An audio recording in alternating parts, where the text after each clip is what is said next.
Mechanical কিবোর্ডের কথা তো অনেকেই হয়তো আপনারা শুনে থাকবেন এবং এই জিনিসটা নিয়ে বিশেষ করে কম্পিউটার যারা ব্যবহার করে তাদের মধ্যে অনেক কিউরিওসিটি আছে যে জিনিসটা আসলে কি। কিবোর্ড তো কিবোর্ডই ভাই, একটা কিবোর্ডের দাম 300 টাকা আর একটা আবার 10,000, 40,000, 50,000 টাকা দিয়ে মানুষ কিবোর্ড কেনে। কাহিনীটা কি? হ্যাঁ, আমিও আগে এইরকমই ভাবতাম ভাই। মানে দেখা যাচ্ছে যে বেশিরভাগ ক্ষেত্রে যেটা হয়, মানুষ কম্পিউটার বিল্ড করে অনেক টাকা দিয়ে, কিন্তু কিবোর্ড আর মাউসের বেলায় এসে একদম সব থেকে কম দামি যেটা ওইটা লাগায় আর কি। হ্যাঁ, আমার নিজের একটা গল্প শেয়ার করি আপনাদের সঙ্গে। লাস্ট টাইম আমাদের যে মেইন এডিটিং পিসিটা আমি বিল্ড করলাম অলমোস্ট 4 লাখ টাকা দিয়ে। হ্যাঁ, কিবোর্ড যখন কিনতে হবে তখন ভাবলাম যে আরে দূর, বাটন হইলেই হয়েছে। 300 টাকার একটা কিবোর্ড লাগাই দিছি ভাই। এবং আমার সঙ্গে এই মেকানিক্যাল কিবোর্ডের যাত্রা কিভাবে শুরু হয় সেটাও বেশ ইন্টারেস্টিং একটা স্টোরি। আমি আমার বিল্ডের ছবি পোস্ট করেছিলাম পিসিবি গ্রুপে এবং সেখানে এক ভাই কমেন্ট করছে যে ভাই কিবোর্ডটা পাল্টান। তখন আমার কাছে মনে হয়েছে যে তাই তো ভাই, এত দামি একটা কম্পিউটার, একটা সস্তা কিবোর্ড দিছি, কেমন জানি লাগতেছে। সো আমি তখন এটা নিয়ে ঘাটাঘাটি শুরু করে দিলাম, কোনটা কেনা যায় কোনটা কেনা যায়। ভাবলাম যে একটা মেকানিক্যাল কিবোর্ড ব্যবহার করে দেখি যে ঘটনাটা কি। বিশ্বাস করেন রাসেল ভাই, মেকানিক্যাল কিবোর্ড আমি কিনলাম, ব্যবহার করলাম, এখন আমার অন্য কোনো কিবোর্ডে টাইপ করতে কেমন জানি লাগে। আমার মনে হয় যে মেকানিক্যাল কিবোর্ড ছাড়া অন্য কিবোর্ডে মানুষ টাইপ করে কেমনে। মানে একটা জিনিস আমি গ্যারান্টি দিয়ে বলতে পারি, আপনারা যারা নর্মাল কিবোর্ড দিয়ে সবসময় টাইপিং করেন, কারণ টাইপ তো করতেই হয় কম্পিউটার থাকলে, হ্যাঁ, তারা যদি একবার মেকানিক্যাল কিবোর্ডে টাইপ করা শুরু করেন ভাই, আপনি আর পেছনে ফিরতে পারবেন না। আপনাকে মেকানিক্যাল কিবোর্ডে থাকতে হবে, এত জোস। যাই হোক ভাই ব্রাদাররা, আমাদের চ্যানেলের একেবারে প্রথম একটা কিবোর্ডের রিভিউ। হ্যাঁ, আমরা নর্মালি এই টাইপের প্রোডাক্ট নিয়ে কাজ করি না, তো ভাবলাম যে কেন নয় আমার এক্সপিরিয়েন্স আপনাদের সঙ্গে শেয়ার করি। তবে ভিডিও শুরু করার আগে একটা ডিসক্লেইমার দিয়ে দিচ্ছি ভাই, আমি কিন্তু কিবোর্ড বিশেষজ্ঞ না। কিবোর্ডের খুঁটিনাটি অনেক কিছুই আমি খুব গভীরভাবে জানি না এবং আমার কাছে মনে হয় যে একজন সাধারণ ব্যবহারকারী হিসেবে আমার এক্সপিরিয়েন্স যদি আপনাদের সঙ্গে শেয়ার করতে পারি, আপনারা রিলেট করতে পারবেন। তার কারণ হচ্ছে আপনাদের মধ্যে অধিকাংশ সবাই কিন্তু আমার মতো সাধারণ ব্যবহারকারী। হ্যাঁ, সো ওই জিনিসটাই আমি আজকে ফোকাস করার চেষ্টা করব এবং আমরা আমাদের কিবোর্ড রিভিউ শুরু করতে যাচ্ছি একটা মেকানিক্যাল কিবোর্ড দিয়ে। এটা হচ্ছে জি ফ্রেন্ড ব্র্যান্ডের একটা এন্ট্রি লেভেলের মেকানিক্যাল কিবোর্ড এবং এটা ওয়্যার্ড, নট ওয়্যারলেস। সো যারা নর্মাল কিবোর্ড থেকে মেকানিক্যাল কিবোর্ডে শিফট করতে চাচ্ছেন তাদের জন্য আমাদের আজকের ভিডিওটা খুবই ইন্টারেস্টিং হতে যাচ্ছে। অনেক কিছু জানতে পারবেন ভিডিওটা দেখলে। দেখছেন আপনাদের ভালোবাসা চ্যানেল টিটিপি বা চাইনা টুনে পাস, সঙ্গে থাকবো আমি ওয়াহিদ। Let's get started. তবে শুরুতেই ধন্যবাদ ভাইব গেমিংকে, তারা এই কিবোর্ডগুলো আমাদের স্টুডিওতে পাঠিয়েছে এবং ভাই ভাইব গেমিং এর ওয়েবসাইটে একবার যদি আপনি প্রবেশ করেন ভাই, চোখ ফেরাতে পারবেন না। এত সুন্দর সুন্দর কিবোর্ড এত রিজনেবল প্রাইসে। শুধু যে কিবোর্ড তা না ভাই, তাদের কালেকশনের শেষ নেই। আপনি একবার তাদের ওয়েবসাইট ভিজিট করেন ভাই, আমার আর কিচ্ছু বোঝায় বলতে হবে না, আপনি নিজেই সব বুঝে যাবেন। আর এই কিবোর্ডটা তাদের কাছে এই মুহূর্তে পাওয়া যাচ্ছে 2400 টাকায়। সো 2400 টাকায় মেকানিক্যাল কিবোর্ড, তাও আবার এইরকম মানে রঙিন আরজিবি, যেটাকে বললে আমরা সবাই বুঝি।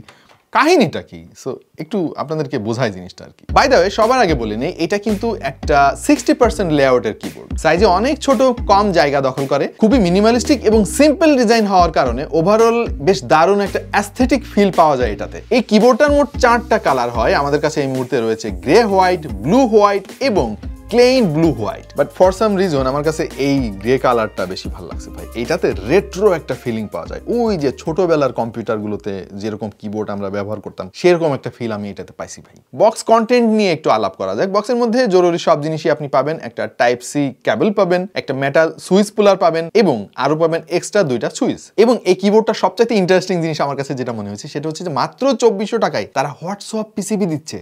এটা কিভাবে সম্ভব ভাই? এনিওয়ে, কেবলটা ডিটাচেবল, যার ফলে আপনি এটা খুলে রাখতে পারবেন। তবে খুলে রেখে কোনো লাভ নাই ভাই, কারণ এটা ওয়্যারলেস কিবোর্ড না। কিবোর্ডের নিচের দিকে রাবারের গ্রিপ দেওয়া আছে, ফ্ল্যাট সারফেসে খুব চমৎকার ভাবে আটকে থাকে। মোট 2টা স্টেজ হাইট অ্যাডজাস্ট করা যাবে এবং হাইট অ্যাডজাস্টমেন্টের এই স্ট্যান্ডগুলো নিচেও কিন্তু রাবারের গ্রিপ দেওয়া আছে, যার ফলে খুবই স্টেবল থাকবে আপনার টেবিলে। আর আপনাদের মধ্যে যারা আরজিবি লাভার আছেন ভাই, আপনাদেরকে একটা জিনিস ক্লিয়ার করে দেই, এটা কিন্তু আরজিবি না সরাসরি। হ্যাঁ, শুরুতে আমি একটু কনফিউজ ছিলাম, পরে ভালো করে খেয়াল করে দেখলাম যে এইটা বেসিক্যালি রেইনবো ব্যাকলিট, মানে হচ্ছে কালারগুলো ফিক্স করা। যেখানে হলুদ কালারটা জ্বলছে সেখানে সারা জীবন হলুদই জ্বলবে এবং অন্যান্য কালারেরও একই অবস্থা। ভাই মাত্র 2400 টাকা দাম, সুতরাং এই জিনিসটা নিয়ে খুব বেশি কমপ্লেন করা যাচ্ছে না। পাশাপাশি কিবোর্ডের ব্যাক পার্টেও কিন্তু রেইনবো ব্যাকলিট রয়েছে। ব্যাকলিট কন্ট্রোল করার জন্য এখানে শর্টকাট কি দেওয়া রয়েছে, এখান থেকে আপনি এর স্টাইল চেঞ্জ করতে পারবেন। মোট 12টা স্টাইলের প্রিসেট আপনি এখানে পেয়ে যাবেন। ব্রাইটনেস কন্ট্রোলও করতে পারবেন, স্পিড কন্ট্রোল করতে পারবেন এবং চাইলে আপনি বন্ধ করে রাখতে পারবেন। পারবেন। টাইপিং এক্সপেরিয়েন্স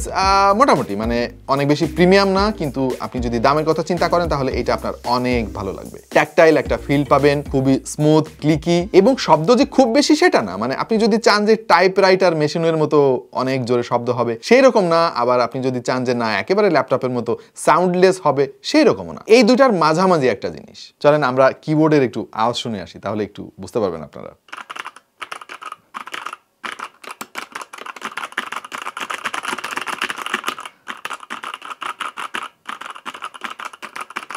ভাই সেই লাগে আওয়াজটা। তবে ভাই আওয়াজ যেমনই হোক না কেন, এইটার বিল্ড কোয়ালিটি নিয়ে প্রশংসা না করে আমি পারছি না। আমি কিক্রনের একটা কিবোর্ড ব্যবহার করি, K3, ওইটার দাম প্রায় 9,000 টাকার মতো। এটাই আমার প্রাইমারি কিবোর্ড, এবং এই কিবোর্ডটা কিছুদিন আমি ব্যবহার করে দেখলাম, ভাই সেই লেভেলের একটা ফিল পাবেন আপনি। আর এটার ওজন খুব বেশি না, আবার খুব কমও না। আই থিঙ্ক প্রাইস অনুযায়ী এটার ওয়েট ঠিকঠাকই আছে। ভাই আমার মাথায় এই মেকানিক্যাল কিবোর্ডের পোকা ঢোকার পর থেকে আমি একটু এই জিনিসগুলো নিয়ে গবেষণা করলাম। গবেষণা করে আমি যেটা বুঝলাম যে ভাই আমি এর ভেতরে ঢুকবো না, কারণ বিশাল একটা জগৎ ভাই।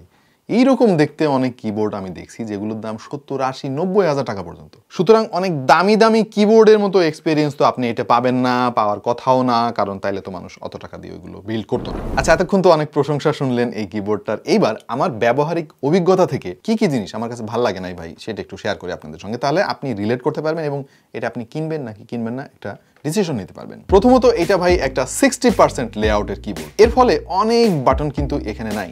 আপনাকে ফাংশন বাটনের মাধ্যমে কমান্ড রেজিস্টার করতে হবে। আর আপনি যদি ফুল কিবোর্ড ব্যবহার করে থাকেন বা ফুল কিবোর্ডে আপনি অভ্যস্ত, তাহলে প্রথম ভাই প্রচুর প্যারা খাইতে হবে। মানে খেয়াল করে দেখেন, অনেক কমন বাটন যেমন ধরেন ডিলিট বাটন, এটাও সরাসরি এখানে নাই। আপনাকে ফাংশন কি প্রেস করে তারপরে ডিলিট করতে হবে। তবে কোনো বাটন যে এতে নাই তা কিন্তু না, সব বাটনই আছে, বাট আপনাকে একটু কায়দা করে ব্যবহার করতে হবে। তবে ভাই আমরা মানুষ, আমরা অভ্যাসের দাস। কিছুদিন পরে এই জিনিসটাই আপনার অভ্যাস হয়ে যাবে, কারণ শরীরের নাম মহাশয়, যাহা সহাও তাহাই সয়। অলরাইট, তো এই ছোটখাটো ব্যাপার ছাড়া আমি আসলে এর তেমন খুদ ধরতে পারতেছি না, কারণ দাম মাত্র 2400 টাকা। বাট 2400 টাকায় কিন্তু আপনি দারুণ একটা এক্সপিরিয়েন্স পাবেন। আরেকটা জিনিস তো শুরুতে আমি বলছি, এটা কিন্তু ওয়্যারলেস কিবোর্ড না, তার মানে আপনাকে কেবল দিয়েই ব্যবহার করতে হবে এই জিনিসটা। এনিওয়ে, ফাইনালি আমরা তাহলে কি বুঝলাম যেটা, সেটা হচ্ছে আপনারা যারা মানে কনভেনশনাল কিবোর্ডগুলো ব্যবহার করেন, তারা যদি মেকানিক্যাল কিবোর্ডে শিফট হতে চান, একেবারে এন্ট্রি লেভেলের একটা মেকানিক্যাল কিবোর্ড আপনি কিনতে চাচ্ছেন, অথবা আপনার বাজেটও খুব বেশি নাই, তাহলে আমার মনে হয় এইটার চাইতে ভালো অপশন বাজারে এই মুহূর্তে নাই আর কি। সো এটা চোখ বন্ধ করে কিনতে পারেন। ভাইব গেমিং এর ওয়েবসাইটে চলে যান, দেখবেন যে আপনার পছন্দ মতো কোনো না কোনো কিবোর্ড আপনি পেয়ে গিয়েছেন। সো প্রিয় দর্শক, কেমন লাগলো আমাদের প্রথম কিবোর্ডের রিভিউ? আশা করছি আপনারা কমেন্টে জানাবেন, এবং যদি আপনি এই ভিডিওটা পছন্দ করে থাকেন তাহলে আপনার কিবোর্ড প্রেমিক বন্ধুদের সঙ্গে শেয়ার করে দেন। আর আমাদের চ্যানেলে সাবস্ক্রাইব করেন না কেন? আপনারা সাবস্ক্রাইব করেন, পরিবারটা বড় করতে হবে না? আমাদের সোশ্যাল মিডিয়াতে জয়েন করতে পারেন, আমাদের ফেসবুক, টিকটক সহ, ইনস্টাগ্রাম সহ, ভাই বাদ নাই কিছু, সব অ্যাকাউন্ট আছে, জয়েন করেন। সেখানে আড্ডা চলে দিন রাত 24 ঘন্টা। দেখা হয়ে যাবে অন্য কোনো ভিডিওতে ভিন্ন কোনো বিষয় নিয়ে। সেই পর্যন্ত সবাই ভালো থাকুন, সুস্থ থাকুন, আর দেখতে থাকুন টেক টু দ্য পয়েন্ট।